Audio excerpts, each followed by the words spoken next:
Hello everyone, welcome to the channel. In this video, I will show you exactly how to fix Cs2 Vac was enabled to verify your game session error.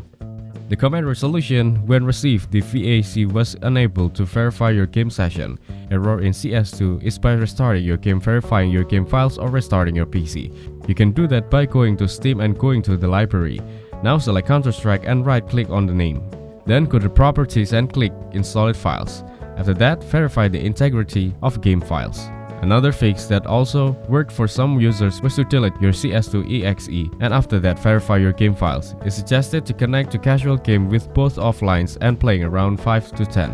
Others suggested changing your Steam name before trying to reconnect when the VAC was unable to verify your game session error occurred in Cs2. Another suggestion that seemed to solve the problem for some was starting Cs2 as administrator and/or starting Steam as administrator. Thank you everyone for watching. Hope you got some value. Make sure to like the video and subscribe to our channel. Leave a comment down below. See you in the next one.